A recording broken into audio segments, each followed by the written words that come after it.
Hi hello. അപ്പോൾ നാട്ടിലെത്തിയിട്ട് മുത്തപ്പനെ പോയിട്ട് കണ്ട വീഡിയോ ഞാൻ ഇട്ടിട്ടുണ്ട്. അപ്പോൾ ഇത് ഞാൻ വീട്ടിൽ പോയിട്ട് ഒന്നുകൂടെ മുത്തപ്പനെ കണ്ടിട്ടാണ്. കാരണം അന്ന് പോയപ്പോൾ ചോറ് കഴിക്കാൻ പറ്റിയില്ല. മുത്തപ്പനടിക്ക് എത്തിയിട്ട് ചോറ് കഴിച്ചില്ലേ പിന്നെ നമുക്ക് ഒരുമാതിരി ഒരു വിഷമമാണ്.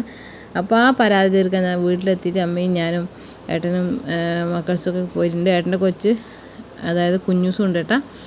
അങ്ങനെ ഏട്ടനും അടുത്തമ്മയൊന്നും വന്നില്ല. അവർക്ക് രണ്ടാൾക്കും ജോലിയുണ്ട്, അപ്പോൾ വരാൻ പറ്റിയില്ല. ഇതാണ് കേട്ടോ മുത്തപ്പൻ്റെ ചോറ്. നമ്മുടെ പരിപ്പറിയും മോര് അല്ല പരിപ്പും മോരുമാണ്. പരിപ്പും പച്ചക്കായും കറിയും പിന്നെ മോരും. പിന്നെ ദേവുട്ടിൻ്റെ അടുത്ത പരാതിയാണ് ബോട്ട് പോവുക എന്നത്, പോയിട്ടില്ല എന്നത്. അപ്പോൾ കഴിഞ്ഞ പ്രാവശ്യം ഞങ്ങൾ വന്ന സമയത്ത് പോയായിരുന്നില്ല, അതായത് വീട്ടിൽ നിന്ന് വന്ന സമയത്ത്. അപ്പം ബോട്ടിലും പോയി ദേവുട്ടിൻ്റെ പരാതിയും കൂടെ തീർത്തു. അല്ലെങ്കിൽ ദേവുട്ടി തിരിച്ചു പോയി കഴിഞ്ഞാൽ ദേവുട്ടിക്ക് ഏറ്റവും കൂടുതൽ പരാതി പറയാനുള്ള ഇതാണ്. ബോട്ട് പോകാൻ പറഞ്ഞിട്ട് അമ്മ ബോട്ട് പോകാൻ പറഞ്ഞിട്ട് പോയില്ല എന്ന്. ഇതാണ് കേട്ടോ അമ്പലത്തിൻ്റെ വ്യൂ. അതായത് നമ്മൾ ബോട്ട് പോകുന്ന സമയത്ത് പറശ്ശിനി മടപ്പുരേൻ്റെ വ്യൂ ആണ്. നല്ല ഭംഗിയുണ്ടല്ലേ കാണാൻ വേണ്ടി. എന്തോ ഒരു സന്തോഷമാണ് കേട്ടോ ഇത് കാണുന്നേരം. അങ്ങനെ കുറച്ചധിക ദൂരം പോയി ബോട്ട്. കഴിഞ്ഞ പ്രാവശ്യം ഞങ്ങൾ കയറിയപ്പോൾ ഇത്ര അധിക ദൂരമൊന്നും പോയില്ല. ഇതെനിക്കൊന്ന് അമ്പലം കടന്ന്, അതായത് അമ്പലത്തിൻ്റെ വ്യൂ കാണാത്തൊരു സ്ഥലത്തേക്ക് പിന്നെയും പോയി. അങ്ങനെ ഇതാ തിരിഞ്ഞും മറിച്ചൊക്കെ ഞാൻ ആ ഒരു വ്യൂ എടുക്കുന്നുണ്ട്. ദേവൂട്ടിയും കുഞ്ഞൂസും അമ്മേൻ്റെ അടുത്ത് തന്നെ ഇരിക്കുന്നുണ്ട്. അപ്പോൾ കുറച്ച് കഴിഞ്ഞപ്പോൾ അവർക്ക് മേലെ കയറണമെന്നുണ്ട്. രണ്ടാമത്തെ, അതായത് ഫസ്റ്റ് ഫ്ലോറിൽ നമ്മുടെ ബോട്ടിൻ്റെ രണ്ടാമത്തെ നിലയിലേക്ക് കയറിയിട്ടുണ്ട്. ഞാനും പാറുവും അമ്മയൊക്കെ താഴെയാണ് ഇരുന്നത്. ആ ബോട്ടിലൊക്കെ പോയി കഴിഞ്ഞിട്ട് ഇതാ അടുത്തത് നമ്മുടെ പുല്ലുമുട്ടായി വേണമെന്ന് പറഞ്ഞിട്ട് അമ്മമ്മ പുല്ലുമുട്ടായി വാങ്ങിക്കൊടുക്കുന്നുണ്ട് കുഞ്ഞൂനും ദേവൂട്ടിക്കും.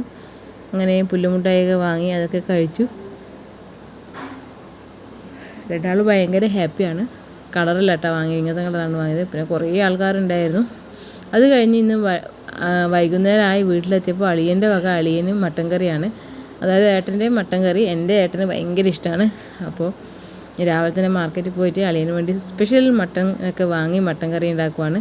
നല്ല ടേസ്റ്റ് ഉണ്ടായിരുന്നു കേട്ടോ. പിന്നെ അങ്ങനെ ഉണ്ടാക്കുന്ന മട്ടൻ കറിയുടെ അതേ ടേസ്റ്റ്, നല്ല അടിപൊളി മട്ടൻ കറി. അപ്പോൾ മട്ടൻ കറിയും ഉണ്ടാക്കിയ ശേഷം മണപ്പിച്ചൊക്കെ നോക്കുന്നുണ്ട്. അപ്പോൾ ഏട്ടൻ വരുമ്പം പൊറോട്ട വാങ്ങാൻ പറഞ്ഞിട്ട് അവൻ പൊറോട്ടയും വാങ്ങിയിട്ടാണ് ഏട്ടൻ വന്നിട്ടുണ്ടായിരുന്നത്. അങ്ങനെ മട്ടൻ കറി വിളമ്പി ഇതാ എല്ലാവരും ഇന്ന് കഴിക്കുന്നുണ്ട്.